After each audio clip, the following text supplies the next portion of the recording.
정치적 탄압을 주장하는 윤석열을 향해 조갑제 보수 언론은 윤석열이 정신에 문제가 있다. 먼저 정치적 탄압 나 하나로 좋게 라는 표현을 쓴 게 아주 놀랍다. 윤석열은 4월 4일 파면된 후 판결을 받아들인다고 했었다.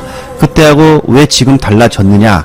윤석열의 비상계엄령 선포문부터 지금까지 문장을 읽어보니 이것은 정신에 문제가 있다라고 생각한다. 술을 마시면 흔히 필름이 끊긴다고 그런다. 윤석열의 글은 앞에 했던 문장하고 완전히 다른 문장이 나오고 다음날 이야기하는 것은 앞에 이야기를 다 부정한다. 항상 그래왔다. 자, 그러면서 그런 식으로 수사를 하면 생사람을 얼마나 많이 잡았겠느냐? 그런 류의 문장이라고 일침을 놨습니다. 그래서 이거 김건희가 쓴 거 아니야? 이런 의심의 눈초리를 날리는 사람들도 많이 있다는 것이죠. 딱 봐도 김건희는 건들지 마. 이런 내용이기 때문에 진짜 많은 시민들이 김건희가 썼다. 이렇게 말하고 있는 것이죠. 과거에도 내 마누라는 계엄을 모른다. 알면 난리 난다.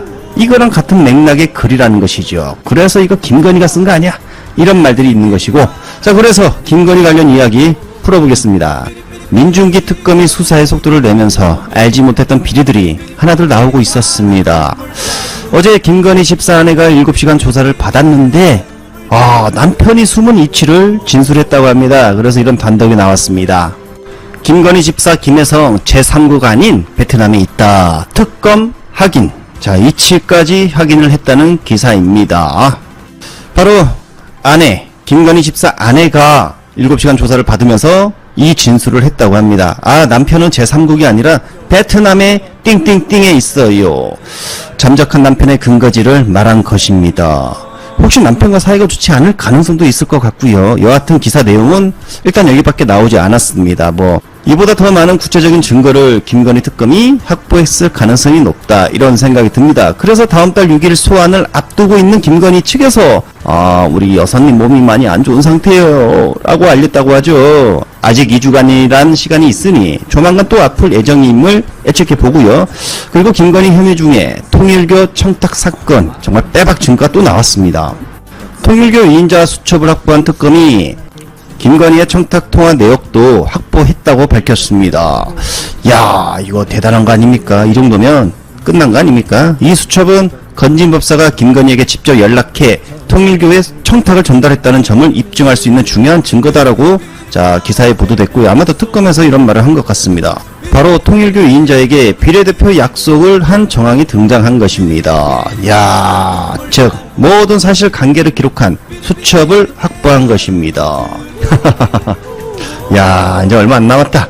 특검은 다이아몬드 목걸이와 산을백 등도 실제로 김건희에게 전달됐을 가능성이 크다라고 내다봤고, 자, 예전에 호객당에서 그 명품샵에 갔다 기억하십니까?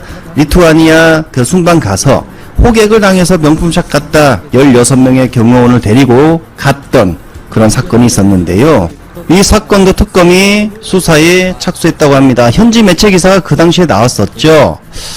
사전 통보도 없이 한국 영부인이 매장에 왔다. 이와 다른 한국 대표단도 와서 추가 물건을 사갔다. 이런 현지 매체의 기사가 있었습니다. 리투아니아 현지 매체. 그런데 국내 매체에선 기사 한 줄이 나오지 않았습니다. 몇몇 진보 매체 말고는. 이 또한 제대로 수사를 해주길 바랍니다. 아무튼 그때 이 사진 보십시오. 이 사진 난리가 났습니다. 나 이런 사람이야. 하하하하. 그런 표정 아닙니까? 혼자만 하얀색 아주 앙드레 김 같은 옷을 입고 지금 가고 있는데, 아무튼 이슈가 상당히 논란이 되었던 사진입니다. 자, 그리고 아까 잠시 한 줄 언급했던 김건희 목걸이, 다이아 목걸이, 그리고 산을백, 나또 순방 장신구, 바로 이것들 다이아하고 산을백, 김건희가 이렇게 해명했다고 합니다. 김건희가 검찰에 진술서를 제출했는데 과거에 우리는 지금까지 장신구를 지인한테 빌렸다 이렇게 알고 있었죠. 그런데 김건희 나또 순방 장신구 지인한테 빌린 거 아니야. 자, 검찰에 진술서 제출. 과거 지인에게 빌렸다고 한 해명. 이거 거짓말입니다. 이상하죠? 결국 대통령실 해명은 다 구라였다는 것입니다. 민중기 특검이 김건희 측근들을 다 불러 이제 이와 관련해서도 조사를 한다고 밝혔습니다. 정말 기사가 많이 쏟아졌어요. 김건희까지 무너지기 일보 직전. 그렇다면 이제 검찰 내부 반응 한번 보도록 하겠습니다. 지금 탈출, 지금 난리 났다고 합니다. 법무부가 최근 검사장급 이상 검찰 고위 간부들에게 인사 대상 통보를 한 것으로 확인이 됐습니다. 이재명 정부 첫 대규모 검찰 인사를 앞두고 사실상 거취를 정리하라는 취지로 해석되고 있는 걸로 보이는데요.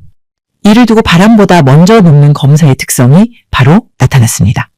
한겨레 취재 결과를 보면 법무부는 최근 윤석열 정부 당시 주요 보직을 맡았던 검찰 고위 간부 여럿에게 인사 대상 통보를 한 인사 대상자 중 이재명 대통령 수사를 현장에서 지휘했던 송경호 부산고검장, 신봉수 대구고검장, 박기동 대구지검장이 23일 모두 사의를 표명했고 쌍방울 불법 대북 송금 사건 등으로 이 대통령을 기소한 김유철 수원지검장도 사의를 전한 것으로 알려졌습니다. 이 밖에도 권순정 수원고검장, 정의도 대검찰청 08행 송무부장, 전무곤 대검 기획조정부장, 정영학 부산지검장도 사의를 밝힌 것으로 확인됐는데요. 최근 탄핵소추안이 기각된 손준성 대구고검 차장검사, 신자용 법무연수원장도 사의를 표명한 것으로 전해졌습니다. 이 중 이재명 대통령의 수사 지휘를 한 검사장들 대거 사의를 표명했는데요. 송경호는 수원지검 특수부장, 서울중앙지검 특수 2부장, 서울중앙지검 3차장을 지내는 등 대표적인 특수통입니다. 2022년 5월 윤석열 정부 초기에 서울중앙지검장으로 부임했고 이재명 대통령의 대장동 개발비리 및 위증교사, 선거법 위반 사건 수사 등을 총지휘를 했습니다.